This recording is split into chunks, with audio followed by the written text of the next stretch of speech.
ನಮಸ್ಕಾರ.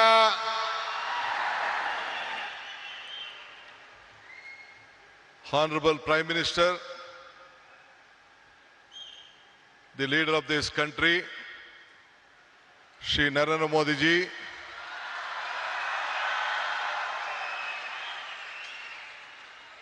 His Excellency, our Governor of Karnataka, Tawarjan Gehlot ji, His Holiness Ramakrishna ಮಠದ ಬೇಲೂರು ಕೇಂದ್ರದ ಅಧ್ಯಕ್ಷರಾದಂಥ ಪರಮ ಪೂಜ್ಯ ಶ್ರೀ ಶ್ರೀ ಸ್ವಾಮಿ ಗೌತಾನಂದ ಮಹಾರಾಜ್, ನಿಮ್ಮೆಲ್ಲರಿಗೂ ನಮಸ್ಕಾರಗಳು. ರಾಮಕೃಷ್ಣ ಮಠದ ಟ್ರಸ್ಟಿ ಪೂಜ್ಯ ಶ್ರೀ ಸೂರ್ಯ ಮುಕ್ತಾನಂದ ಮಹಾರಾಜ್ಗೂ ಕೂಡ ನನ್ನ ನಮಸ್ಕಾರಗಳು. ನಮ್ಮ ಈ ಭಾಗದ ಸಂಸತ್ ಸದಸ್ಯರು, ನನ್ನ ಮಿತ್ರರಾದಂಥ ಯದುವೀ ಕೃಷ್ಣದತ್ತ ಜಾಮರಾಜ ಒಡೆಯರವರೇ, ಮತ್ತೊಬ್ಬ ಶಾಸಕ ಮಿತ್ರರು, ಬಿಜೆಪಿಯ ಪಕ್ಷದ ಅಧ್ಯಕ್ಷರಾದಂಥ ಮಿತ್ರ ವೈ ವಿಜೇಂದ್ರರವರೇ, ಈ ಕ್ಷೇತ್ರದ ಜನಪ್ರಿಯ ಶಾಸಕರಾದಂಥ ಹರೀಶ್ ಗೌಡ್ರೆ, ಮತ್ತು ಮುಖ್ಯವಾಗಿ ಈ ಒಂದು ಪವಿತ್ರವಾದಂಥ ಕಾರ್ಯಕ್ರಮದಲ್ಲಿ ಸಾವಿರಾರು ಸಂಖ್ಯೆಯಲ್ಲಿ ರಾಮಕೃಷ್ಣ ಪರಮಹಂಸರು, ವಿವೇಕಾನಂದರವರು ಮತ್ತು ತಾಯಿ ಅವರೆಲ್ಲ ಅನುಯಾಯಿಗಳಾಗಿ ಒಂದು ಭಕ್ತಿಪೂರ್ವವಾಗಿ ಸೇರಿದಂಥ ಎಲ್ಲ ನನ್ನ ಬಂಧು ಭಗಿನಿಯರೇ, ಇದೊಂದು ದೊಡ್ಡ ಐತಿಹಾಸಿಕವಾದಂಥ ಕಾರ್ಯಕ್ರಮ. ಯುವ ಶಕ್ತಿ, ಯುವ ಆಲೋಚನೆ, ಯುವ ಚಿಂತನೆ, ಇದೇ ವಿವೇಕಾನಂದರ ಚಿಂತನೆ. ನಾನು ಕೂಡ ನನ್ನ ಬದುಕಿನಲ್ಲಿ ಇದನ್ನು ಅಳವಡಿಸ್ಕೊಳ್ಬೇಕು ಅಂಥೇಳಿ ಬಹಳ ಚಿಕ್ಕ ವಯಸ್ಸಿನಲ್ಲಿ ಪ್ರಯತ್ನವನ್ನು ನಾನು ಮಾಡ್ತಾ ಇದ್ದೇನೆ. ಈ ಹೊಸ ಚಿಂತನೆ ಒಂದು ಬದಲಾವಣೆಯ ಒಂದು ಆರಂಭ. ಇವತ್ತು ಯುವಕರ ಕನಸು ದೇಶದ ಕನಸಾಗಿದೆ. ನಾವು ಇಬ್ಬರು ಯುವಕರನ್ನು ನಾವು ಗಮನಿಸಿದ್ದೇವೆ.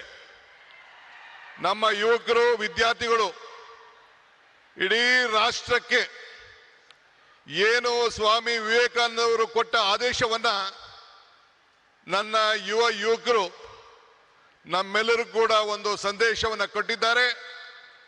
ಎಲ್ಲ ರಾಮಕೃಷ್ಣ ವಿದ್ಯಾಶಾಲೆ ಎಲ್ಲ ನನ್ನ ಯುವಕ ವಿದ್ಯಾರ್ಥಿಗಳಿಗೆ ನನ್ನ ಸಾಷ್ಟಾಂಗ ನಮಸ್ಕಾರಗಳನ್ನು ಅರ್ಪಿಸಲಿಕ್ಕೆ ನಾನು ಬಯಸ್ತಾ ಇದ್ದೇನೆ.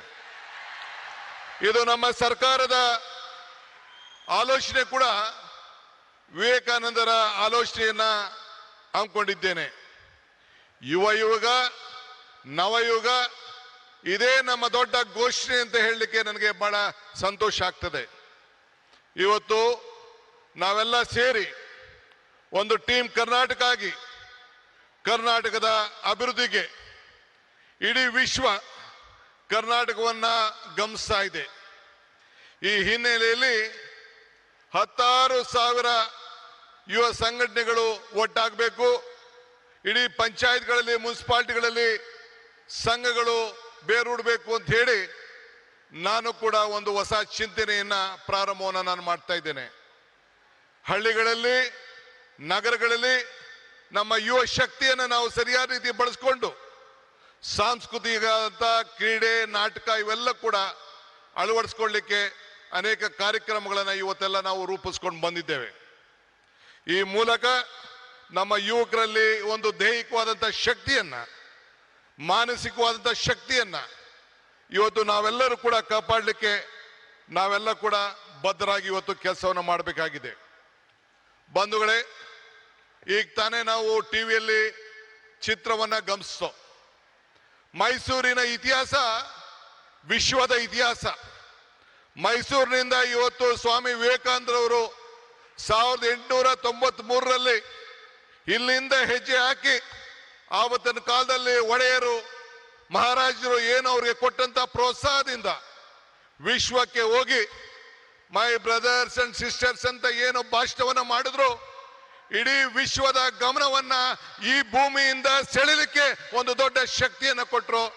ಅದಕ್ಕೆ ನಾನು ನಮ್ಮ ಹಿರಿಯರಂತ ಮಹಾರಾಜರಿಗೆ, ಆವತ್ತಿನ ಕಾಲದಲ್ಲಿ ಮಹಾರಾಜರಿಗೆ ನನ್ನ ಸಾಕ್ಷಾಂಗ ನಮಸ್ಕಾರಗಳನ್ನು ಅರ್ಪಿಸಲಿಕ್ಕೆ ನಾನು ಬಯಸ್ತಾ ಇದ್ದೇನೆ. ಇವತ್ತು ನಾವೆಲ್ಲ ಇಂಥ ಒಂದು ಐತಿಹಾಸಿಕವಾದಂತಹ ಕಾರ್ಯಕ್ರಮದಲ್ಲಿ ಪಾಲ್ಗೊಂಡಿದ್ದೇವೆ. ಇವತ್ತು ವಿವೇಕಾನಂದರ ಸಾಂಸ್ಕೃತಿಕ ಯುವ ಕೇಂದ್ರವನ್ನ ನಮ್ಮ ರಾಮಕೃಷ್ಣ ಮಹಾಸಂಸ್ಥೆಯ ನಮ್ಮ ಪೂಜ್ಯರೆಲ್ಲ ಕೂಡ ಇವತ್ತು ಅಳವಡಿಸಿದ್ದಾರೆ. ಇದು ಅವರ ವೈಯಕ್ತಿಕವಾದಂತಹ ಆಶ್ರಮದ ಆಸ್ತಿಯಲ್ಲ, ಇದು ಇಡೀ ದೇಶದ ಆಸ್ತಿ. ಈ ದೇಶದ ಯುವಕರನ್ನ ಯಾವ ದಿಟ್ಟಿನಲ್ಲಿ ತೆಗೆದುಕೊಂಡು ಹೋಗ್ಬೇಕು ಅಂತೇಳಿ ಒಂದು ಕಾರ್ಯಕ್ರಮವನ್ನು ಇವತ್ತು ರೂಪಿಸಿದ್ದಾರೆ. ಅದಕ್ಕೆ ಇಡೀ ಭಾರತದ ಯುವಕ ತಂಡ, ಯುವ ಸಮುದಾಯ, ಎಲ್ಲ ನನ್ನ ತಂದೆ ತಾಯಿಂದಿರು, ಹಿರಿಯರೆಲ್ಲರೂ ಕೂಡ ಈ ದೊಡ್ಡ ಐತಿಹಾಸಿಕವಾದಂತ ರಾಮಕೃಷ್ಣ ಸಂಸ್ಥೆಗೆ ಕರ್ನಾಟಕ ಸರ್ಕಾರದ ಪರವಾಗಿ ನಿಮ್ಮೆಲ್ಲರ ಪ್ರತಿನಿಧಿಯಾಗಿ ಅವ್ರಿಗೊಂದು ಸಾಷ್ಟಾಂಗ ನಮಸ್ಕಾರಗಳು ಮತ್ತು ಅಭಿನಂದನೆ ಸಲ್ಲಿಸಲಿಕ್ಕೆ ನಾನು ಬಯಸ್ತಾ ಇದ್ದೇನೆ. ಇಡೀ ಸರ್ಕಾರ ಅವರ ಜೊತೆಯಲ್ಲಿ ನಿಂತ್ಕೊಳ್ತದೆ. ನಾನು ಈ ಸಂದರ್ಭದಲ್ಲಿ ಒಂದು ಮಾತನ್ನು ನನಗೆ ನೆನೆಸ್ಕೊಳ್ಳಿಕ್ಕೆ ನನಗೆ ಇಚ್ಛೆ ಪಡ್ತೇನೆ. ನಾನು ಅನೇಕ ಸಂದರ್ಭದಲ್ಲಿ ಮಾತಾಡ್ಕೊಂಡು ಬಂದಿದ್ದೇನೆ. ಪುರಂದರದಾಸರದ ಒಂದು ಮಾತು ನನಗೆ ಬರ್ತದೆ, ಇದು ಭಾಗ್ಯ, ಇದು ಭಾಗ್ಯ, ಇದು ಭಾಗ್ಯವಯ್ಯ, ಪದ್ಮನಾಭನ ಪಾದ ಭಜನೆ ಪರಮ ಸುಖವಯ್ಯ ಅಂತೇಳಿ. ಹಂಗೆ ಇವತ್ತು ನಾವು ನೀವೆಲ್ಲ ಸೇರಿ ಪ್ರಧಾನಮಂತ್ರಿಗಳು ಬಂದು ಉದ್ಘಾಟನೆ ಮಾಡುವಂತ ಕಾರ್ಯಕ್ರಮದಲ್ಲಿ ಈ ರಾಮಕೃಷ್ಣದ ಮಠದಲ್ಲಿ ಏನು ವಿವೇಕಾನಂದ ಸಾಂಸ್ಕೃತಿಕ ಕೇಂದ್ರದ ಕಾರ್ಯಕ್ರಮದಲ್ಲಿ ಪಾಲ್ಗೊಂಡಿದ್ದು ನಮ್ಮ ಭಾಗ್ಯ, ನಮ್ಮ ಭಾಗ್ಯ, ನಮ್ಮ ಭಾಗ್ಯ ಅಂತೇಳಿ ನಾನು ಭಾವಿಸ್ಕೊಂಡಿದ್ದೇನೆ. ಬಂಧುಗಳೇ, ನಾನು ಹೆಚ್ಚಿಗೆ ಮಾತಾಡೋಂಥದ್ದು ಇಲ್ಲೇನು ಇಲ್ಲ. ಮಾತಾಡಿದ್ರೆ ಬಹಳ ಗಂಟೆಗಟ್ಟಲೆ ಮಾತಾಡೋಂಥ ವಿಚಾರಗಳಿದೆ. ಇವತ್ತು ವಿವೇಕಾನಂದರ ತ್ಯಾಗ ನಮ್ಮೆಲ್ಲರಿಗೂ ಕೂಡ ಇವತ್ತು ಸ್ಫೂರ್ತಿಯಾಗಿದೆ. ನಮ್ಮೆಲ್ಲರೂ ಕೂಡ ಅವರ ಶಕ್ತಿಯನ್ನು ನಾವು ಅಳವಡಿಸ್ಕೊಳ್ತೇವೆ. ಇವತ್ತು today I am very proud, my honourable prime minister is here for this great event. This is A historic event of this country. This is not the historic event of Mysore. This is the historic event of the youth movement of this country. I remember the saying of Swami Vivekananda. He said, be bold-hearted when you are defeated. Be large-hearted when you are victorious. Today, my Prime Minister is here. I am requesting him on behalf of the government of Karnataka and all of you, you should be very bold-hearted to help us, help Karnataka, save Karnataka, because the entire world is looking at India and Karnataka through Karnataka and Bangalore. So I request you, once I remember our Honorable Prime Minister, Mr. Atal Bihari Vajpayee, had come to Bangalore for the laying the foundation of the airport. He said, there was a time when the world leaders used to come to Delhi, then they used to come to Calcutta, Mumbai, Chennai, Hyderabad, or different part of the country. Now the situation has changed. This is when Mr. S.M. Krishna, a student of this institution, was the chief minister. He said that Mr. S.M. Krishna was the chief minister. Then he laid the foundation, Atal Bihari Vajpayee laid the foundation of the international airport. Then Mr. Vajpayee said, the situation has come. The world leaders are first coming to Karnataka and Bangalore, then they are coming to Delhi. This is the strength of this great people. Our people are the culture. Sir, Prime Minister, sir, you see the weather, you see the culture. This is the strength of this great state. The entire state stands with you. We want to work together. We want to work with the federal state. I appeal to you. Let us all work together. This is great. This is the Sankalpa Bhumi. In this Bhumi, at the time when our Vivekananda traveled in a train in the history, he was traveling the ship along with Tataji. Then Tataji asked, what has to be done? He said, India is poor. This has to be a science city. Then the Tataji asked Maharaja. One day Maharaja gave more than 300 acres of land in Bangalore. That is the Indian Institute of Science, which is in Bangalore. That is the contribution of Maharajas to the science of this country. That is what the Maharaja has given, and Tatas helped us. That is why I would like to, this is the great state, great city, and India has to grow with Karnataka, and Karnataka will be with you. Let us work together, make this country proud. I don't want to tell more.